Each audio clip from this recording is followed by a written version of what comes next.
Cake کی طرح سے پلیٹ میں رکھ کے ان کے سامنے پیش کر دی جائے گی. یہ لالچ دے کر کہتے ہیں کہ ان سے یہ جھوٹی سچی رپورٹ جو ہے 258 پولیس افسروں سے متعلق مرتب کروائی گئی ہے. اسکرین پر آپ یہ دیکھ رہے ہیں یہ 4 ڈی ایس پیز سے متعلق جو رپورٹ ہے.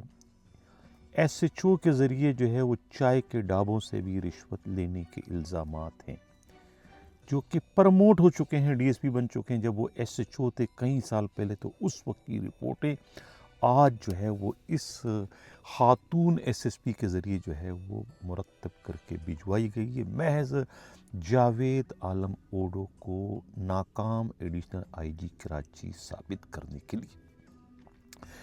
اب اس سے زیادہ المیہ اور کیا ہو سکتا ہے کہ خود ان ڈی ایس پیز کی انکوائریاں جو ہے وہ جاوید عالم اوڈو کے اپنے بھائی ڈی آئی جی تنویر اوڈو سے کروائی جا رہی ہے. انہیں دونوں بھائیوں کو ایک طریقے سے آپس میں مبینہ طور پر کہتے ہیں کہ لڑوانے کی بھی کوششیں کی جا رہی ہے. اب اس 258 پولیس افسروں میں بدقسمتی سے میں کہوں یا خوش قسمتی سے میں کہوں خود 4 پی ایس پی افسران بھی شامل ہیں. 1 ڈی آئی جی ساؤتھ ہیں اور 3 ڈسٹرکٹ ایس ایس پیز. اب ان متاثرہ پولیس افسروں کا کہنا ہے کہ یہ پوری کی پوری رپورٹ جو ہے بددیانتی پر مبنی ہے اور نسل پرستی کی بو جو ہے وہ اس رپورٹ سے صاف طور پر آ رہی ہے. یعنی رپورٹ جو ہے انہیں امتیازی سلوک اس میں خاتون ایس ایس پی نے برتی ہے یا کہ ان سے یہ سب کچھ کروایا گیا ہے. کیونکہ خاتون ایس ایس پی جو ہے خود ویسٹ کی ایس ایس پی رہ چکی ہے. انہیں پتہ ہے کہ ویسٹ میں کتنا جرم ہوتا ہے, انہیں پتہ ہے کہ ملیر ڈسٹرکٹ میں کتنا زیادہ آرگنائز جرائم چل رہا ہے. ساری رپورٹ ان کے پاس ہے. تو پھر انہوں نے اس 258 پولیس افسروں کی فہرست میں جو ہے ملیر ڈسٹرکٹ کا نام یا پھر ویسٹ ڈسٹرکٹ کے ایس ایچ اوز اور ان کے افسروں اور ان کے D I G S S Ps کا نام کیوں نہیں شامل کیا گیا.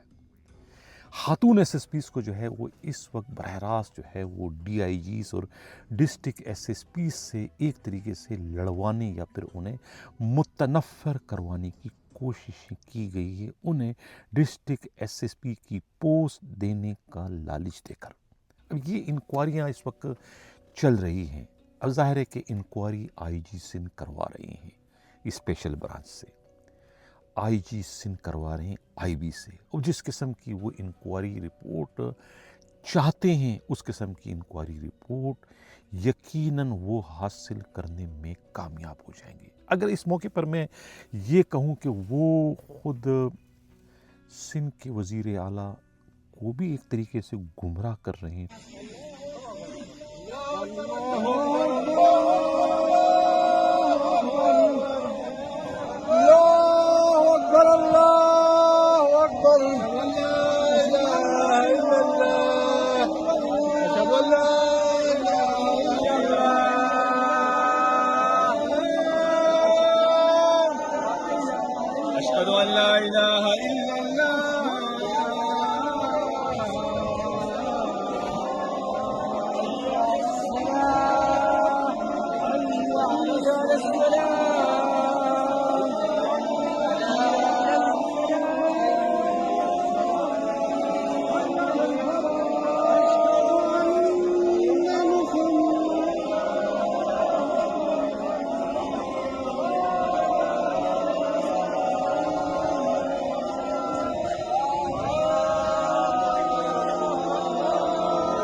تو غلط نہیں ہوگا. اب اس لسٹ میں جو ہے خود ساؤتھ زون کے ڈی آئی جی کا نام شامل کیا گیا. سب کو پتا ہے کہ ساؤتھ زون کے ڈی آئی جی کو پچھلے کوئی 1 سال سے جو ہے وہ آئی جی سے تبدیل کرنے کی تگودو کر رہے ہیں. نہ صرف آئی جی بلکہ خود وزیر داخلہ بھی, دونوں کی کوششیں ناکام ہو گئی, نہیں کر سکے. انہیں معلوم تھا کہ آئی جی کو پتہ تھا اور خود وزیر داخلہ کو کہ ان کی پش پر کون ہے, لہٰذا اب انہیں گندا کرنے کے لیے 258 دوسرے پولیس والوں کو بھی اس میں شامل کیا گیا کہ ان سب کے خلاف جو ہے وہ رپورٹیں آئی ہیں کہ یہ جو ہے یہ آرگنائز جرائم کے اڈوں کی اس وقت سرپرستی کر رہے ہیں۔ تو یہ جو آپس کی ان کی جنگ ہے، یہ آپس کی جو ان کی سیاست ہے، جو آپس کی رقابت ہے، خود ایڈیشنل آئی جی کراچی جاوید علم اوڈو اور آئی جی سندھ غلام نبی میمن، اس آپس کی اس ٹسل میں، آپس کی اس جنگ میں، ان پہلوانوں کی جو یہ کشتی دنگل جو چل رہا ہے، اس میں ان 258 پولیس افسروں کو جو ہے وہ مولی گاجر کی طرح سے کٹوانے کی اس وقت کوششیں کی جا رہی ہے۔ ایک تیر سے ایک نہیں، دو نہیں، تین نہیں، چار نہیں، پورے 5 10 شکار کرنے کی کوشش کی جا رہی ہے۔ کہتے ہیں کہ جب سانپ زگزگ کی طرح چلتا ہے لیکن جب اپنے بل میں جاتا ہے تو پھر سیدھا جاتا ہے، وہاں زگزگ اگر جائے گا تو بل میں جا نہیں سکتا۔ یہ کہاوت جو ہے استعمال ہوتی ہے انسان پر کہ انسان جب ساری زندگی جو بھی کچھ کرے، جب وہ مرتا ہے تو پھر اس مرنے سے پہلے جو ہے وہ ان کے اعمال، ان کی جو ہے وہ کارکردگی یا ان کے جو طرز عمل ہے، طرز زندگی جو ہے وہ تبدیل ہو جاتی ہے۔ یہی حال جو ہے وہ سرکاری ملازمتوں میں جو لوگ ہوتے ہیں، وہ ریٹائرمنٹ کے جب قریب ہوتے ہیں تو وہ پھر سب سے اچھے طریقے سے پیش آتے ہیں، سختی نہیں کرتے ہیں، سازشیں نہیں کرتے ہیں اور کچھ دوسری جو ہے وہ غلط حرکتیں نہیں کرتے، کیونکہ ان کو پتہ ہے کہ ہم ریٹائرمنٹ کے قریب ہیں۔ لیکن یہاں پر تو باوا آدم ہی نرالا ہے۔ اس طریقے سے موم بتی بجھنے سے پہلے جو ہے وہ ایک بڑا دھماکہ کر کے بجھتی ہے، تو وہی حال ہمیں اس وقت سندھ پولیس کے سربراہ کا نظر آ رہا ہے کہ ابھی ریٹائرمنٹ میں 4 مارے گئے۔ 31 دسمبر 2025 آخری دن ہوگا ان کے سندھ پولیس نہیں بلکہ پولیس گروپ میں۔ تو اتنے کم دن رہ گئے، اتنے کم دنوں کے باوجود وہ اپنی مخالفتوں میں اضافہ ہی اضافہ کرتے چلے جا رہے ہیں۔ اس کا زندہ ثبوت جو ہے یہ 258 پولیس افسروں کے خلاف کارروائی کرنا ہے۔ یقیناً آئی جی سندھ نے جو ہے 60 ایس ایچ اوز کے خلاف جو ہے وہ کارروائی کرنے کا حکم دیا تھا یا مشورہ دیا تھا ایڈیشنل آئی جی کراچی کو، لیکن آفرین ہے ایڈیشنل آئی جی کراچی جاوید علم اوڈو پر، جو اڑ گئے، ڈٹ گئے۔ انہوں نے کہا کہ ان کا قصور کیا ہے؟ اگر ان سب کے خلاف آپ نے کارروائی کرنی تو سب سے پہلے پھر میں چونکہ ذمہ وار ہوں، میں نے پوسٹنگ کی ان سب کی، تو پھر میرے خلاف بھی کارروائی کی جائے۔ وہ اڑ گئے۔ انہوں نے جو ہے ایک طریقے سے آئی جی سندھ کے اس غلط ترین حکم کو ماننے سے انکار کر دیا۔ تب تو میں نے کہا تھا کہ بغاوت ہو چکی ہے غیر اعلانیہ۔ یہاں دہشت گردی بڑھ چکی ہے کراچی میں، پولیس والے مر بھی رہے ہیں، ڈر بھی رہے ہیں۔ پھر مجھے کہنا پڑتا ہے کہ وہ یونیفارم، وہ پولیس کی وردی جو کبھی تو ہم سنتے تھے کہ یہ شیر کی کھال ہے، کمزور ترین، بزدل ترین پولیس والے بھی اس کو اوڑھتے ہیں تو ان کے دل جو ہے شیروں سے جا کے بڑھ جاتا ہے، اتنے دلیر ہو جاتے ہیں۔ آخر کیا ہوا ان چند سالوں میں کہ یہی پولیس، یہی وردی جو کہ کل تک شیر کی کھال سے تشبیہ دی جاتی تھی، آج وہ کفن کیسے بن گئی؟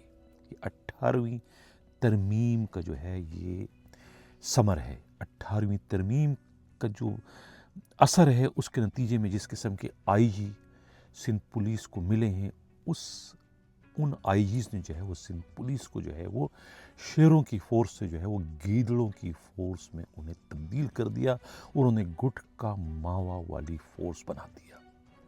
اے ڈی خواجہ جب جاتے ہوئے 16 ڈسٹرکٹ ایس ایس پیز پر جو ہے وہ انہوں نے جو ہے وہ تیل چوری کے الزامات لگا کر اس کی آڑ میں اپنے مخالفین کے خلاف کارروائی کرتے چلے گئے۔ اور اب آئی جی موجودہ جو ہے جاتے جاتے جو ہے وہ گٹ کا ماور آرگنائز جرائم کے اڈوں کی سرپرستی کے الزام میں جو ہے وہ اپنے مخالفین کے خلاف جو ہے وہ کارروائی کرتے ہوئے جانے کے لیے اس وقت پر تول رہے ہیں۔ جھگڑا کوتوالی شہر سے ہے اور قربانی کا بکرا جو ہے وہ ساؤتھ کے D I G, Keamari town کے S S P, Korangi town کے ایس ایس پی اور خود سٹی کے ایس ایس پی کو بنایا گیا ہے۔ 25-30 DSP ہیں اور 60 کے قریب SHO ہیں اور باقی جو ہے وہ تھانوں کے باقی پولیس اہلکار ان کے فرنٹ مین ہیں۔ یہ حال ہے اس وقت کراچی پولیس کا، سندھ پولیس کا، باوا آدم ہی نرالا ہے۔ اب یہ آج کا پروگرام کیسا لگا؟ اپنا فیڈ بیک ضرور دیجیے گا۔ اگر کسی کو ہماری ان اطلاعات پر کوئی اعتراض ہو، اگر سمجھتے ہیں کہ یہ جو ہماری اطلاعات ہیں یہ جو ہے یہ اگر مگر پر یا پھر قیاس سرائیوں پر مبنی ہے، تو اگر ان کے پاس کوئی خبر ہے تو رابطہ ہم سے کر سکتے ہیں، ہم ان کا موقف من و ان اپنے پروگرام میں شامل کریں گے۔ ناظرین، یقین جانیے کہ ہمارے پروگراموں کا مقصد کسی کی دل آزاری نہیں، کسی کی کردار کشی نہیں، صرف اور صرف جو ہے وہ حقائق کو منظر عام پر لانا ہے۔ ان کے دلوں میں جو کدورتیں ہیں ان کو منظر عام پر لانا ہے، ان کی سیاہکاریاں، ان کی چال بازیاں، ان کی مکاریاں، ان کے مکر و فریب کو جو ہے وہ منظر عام پر لانا ہے۔ بظاہر تو کتنے ہنستے ہوئے مسکراتے ہوئے ملتے ہیں، لیکن کہتے ہیں نا کہ بغل میں چھری منہ پہ رام رام، یہ اس قسم کے لوگ ہیں۔ الہی آبرو رکھنا بڑا نازک زمانہ ہے، دلوں میں کفر رکھتے ہیں، بظاہر دوستانہ ہے۔ یہ شعر جو ہے وہ آج کے ان پولیس کے بڑے بڑے افسروں پر پوری طریقے سے صادق آ رہا ہے کہ کتنے زیادہ منافق ہے، کہ اپنی منافقت کے نتیجے میں انہوں نے پوری کی پوری سندھ پولیس کا جو ہے بیڑا غرق کر دیا، ان سے پولیسنگ نام کی شے ختم کر دی ہے، صرف ایک سیکورٹی فورس بن چکی ہے اور کچھ نہیں کر سکتی سوائے جو ہے وہ کرپشن کے، سوائے رشوت لینے کے، سوائے جو ہے وہ جرائم کو فروغ دینے کے جو ہے اب کراچی یا سندھ پولیس کو اور کوئی کام نہیں آتا۔ یہی وجہ ہے کہ ایک کے بعد ایک جو ہے دہشت گردوں کے فائرنگ کے نتیجے میں پولیس والے جو ہے مرے جا رہے ہیں، اور اس کے بعد پولیس کے یونیفارم پہننے پر بھی جو ہے پابندی عائد کر دی ہے۔ اس سے زیادہ پولیس کی بے بسی اور کیا ہوگی کہ پولیس والوں کو اب یونیفارم پہننے سے ہی ڈرایا جا رہا ہے۔ وہ یونیفارم جو کبھی دہشت کی علامت ہوا کرتی تھی، یونیفارم کو دیکھ کر جو ہے دہشت گرد بھاگ جایا کرتے تھے، ڈاکوؤں میں خوف و ہراس پھیلایا جایا کرتا تھا، اب اس یونیفارم سے خود پولیس والے گھبرا رہے ہیں۔ کتنا حالات تبدیل ہو چکے ہیں۔ اب نیتا آج کا پروگرام کیسا لگا؟ اپنا فیڈ بیک ضرور دیجیے گا۔ اسی کے ساتھ چاہتا ہوں اللہ حافظ۔